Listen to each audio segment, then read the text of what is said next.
Hey, yo, what's going on with it? Once again, bros, when bronies back. This is the one, the only course, Mr. Nintendo Sony for 29 aka Criticism Guide 2009. You guys know the rest of the intro.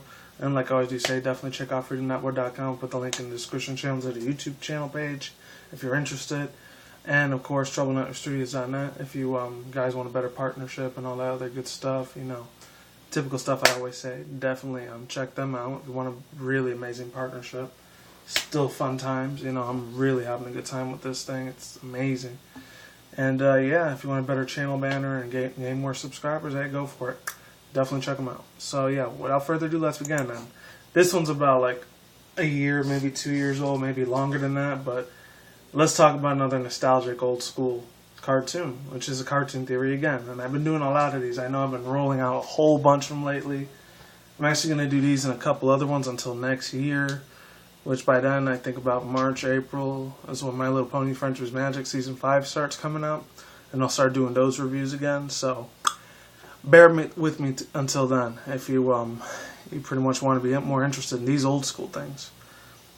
So yeah, the three websites I actually got this information from, and a YouTube video too, which a lot of people know who the guy is. I'm not going to tell you who he is because he's pretty big already.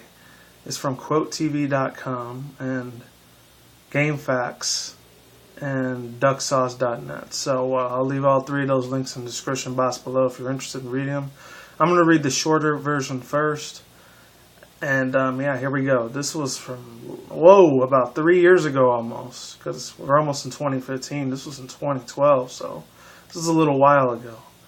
So this is what this person said. It said, after reading the Ed, Edd and Eddy Purgatory Theory, I saw that there was a recess theory, so I read it too. It's similar to the Ed's theory, except all the characters, including the teachers and the principal, are all dead, haunting the school playground. The ghost started appearing when TJ was protesting in the cafeteria's budget cuts due to World War II. He was hit by a car while leading a kids' strike in 1939. Mikey the Fat Kid enrolled into school shortly just after TJ's death. In 1941, Mikey was diagnosed with diabetes type 1.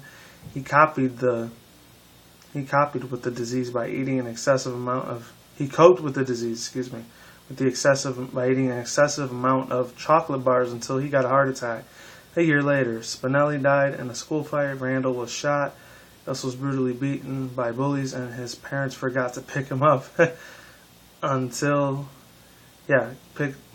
decided to pick him up, and he died in front of the house. The full theory is here. Alright, I looked on that link down below. It doesn't exist anymore, so don't even bother going on there. Just go on GameFAQs instead.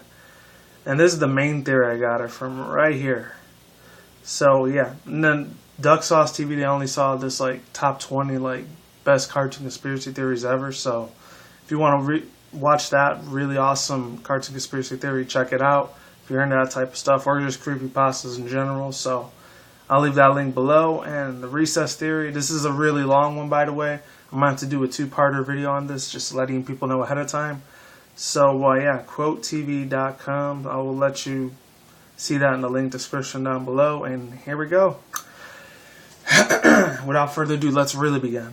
Recess was an old Disney show that was out in 2003. Okay, on Toon Disney, never mind. I was about to say, because it wasn't 98, 99 when it came out. Alright. It was out in 2003 to 2006 on Toon Disney from 2006 from 2009. That part was automatically a lie right there, people. I didn't lie to you. It actually says it on this like website. So I think the person must have been like a 2000s kid or something when he saw this, because dang. It wasn't 2003 when this came out. This was about 1998, 99 when it came out. So that's automatically a lie right there. I know a lot of cartoon conspiracy theories are really creepypasta just for entertainment, so don't believe every single word I'm saying. You know, you just be the judge yourself, you know. None of it's all headcanon. It's not actually, you know, permanent. It's not confirmed. It's just for entertainment, alright? So just keep that in mind. Alright, yeah. I still remember it from Disney when I was 7. This person must be way younger than I am. He's probably about 18 or 19 or something, because I'm already like my mid-20s, so this kid has no idea what he's talking about when he said 2003. Come on, what the hell's wrong with this guy? Seriously. Or girl. I don't know who wrote this.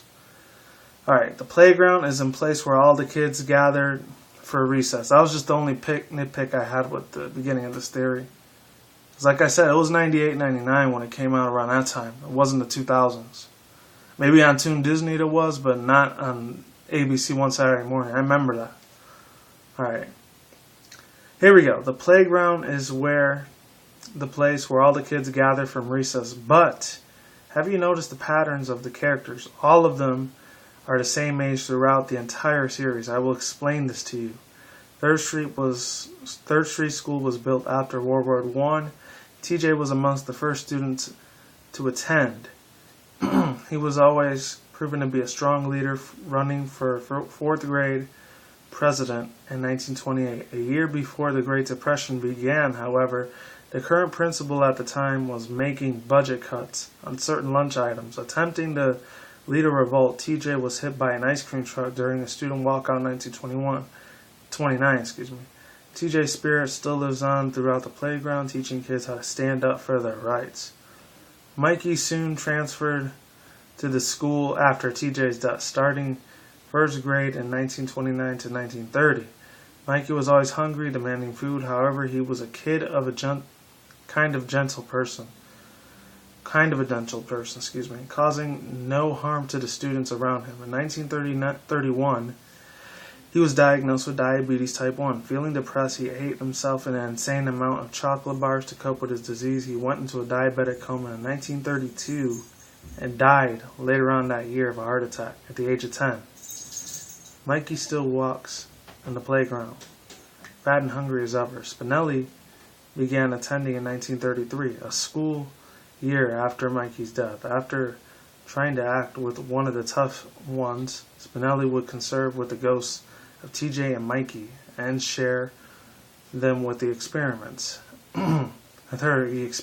Spinelli died in a fight in 1936 during her second repeat of the fourth grade year. She now hangs with the rest of the game, acting as a group's bodyguard. Hey, if my camera dies out and if I stop automatically, I apologize, people.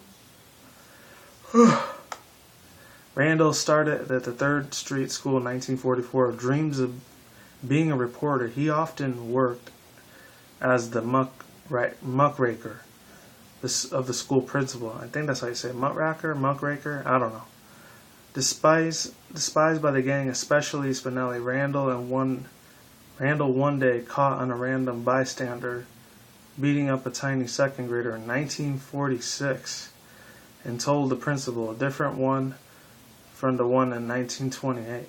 Furious by the bystander killed Randall with a gun in his house. A few nights later, he was struck in the head and killed instantly. Randall is still known as 3rd Street's best snitch.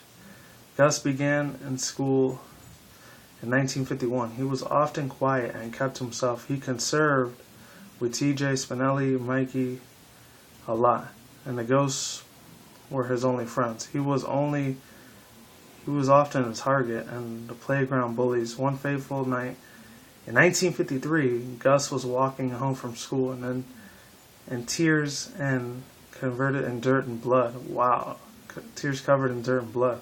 Sounds pretty damn creepy. It's one of this sort of creepypasta theory too. Where was it?